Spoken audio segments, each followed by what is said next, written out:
தாய் தமிழ் உறவுகளுக்கு வணக்கம். மதிமுக 25 தொகுதிகளில் போட்டி என்ற தலைப்பில் இந்த காணொளியை காண்கிறோம். 2026 தமிழக சட்டசபை தேர்தல் சூடுபிடிக்க ஆரம்பித்துள்ளது. மதிமுகவுக்கு 4 தொகுதிகள் தான் வழங்கப்படும் என்று கூறப்படுகிறது.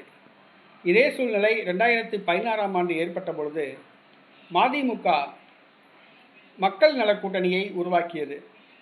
இதில் விடுதலை சிறுத்தை கட்சி, கம்யூனிஸ்ட் கட்சிகள், தேமுதிக ஆகியவை இடம்பெற்றன. மதிமுக அந்த தேர்தலில் 25 தொகுதிகளில் போட்டியிட்டது. அனைத்து தொகுதிகளிலும் டெபாசிட் இழந்தது. 5 தொகுதிகள், ஒரு தொகுதிக்கு 5000 வாக்குகள் கூட மதிமுக பெற முடியவில்லை. மதிமுக படுதோல்வி அடைந்தது.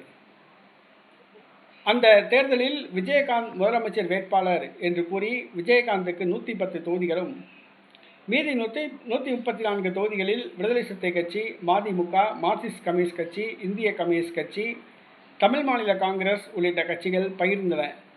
கடைசியில் விஜயகாந்தும் தோற்றுப்போனார். அவருடைய கட்சி ஒரே ஒரு இடத்தில்தான் டெபாசிட் கிடைத்தது.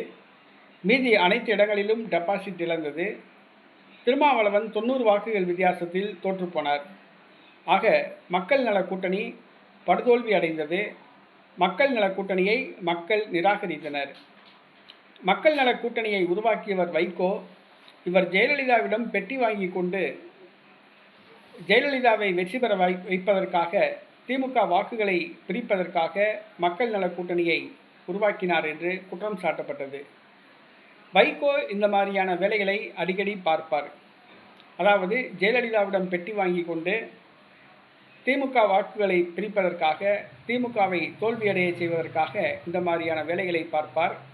2016ஆம் ஆண்டு ஜெயலலிதாவிடம் பெட்டி வாங்கி கொண்டு மக்கள் நல கூட்டணியை உருவாக்கி திமுகவை தோல்வியடைய செய்தார்.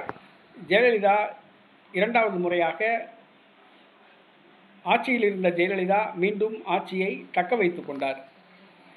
2016ஆம் ஆண்டு திமுக வெற்றி பெற வேண்டும்.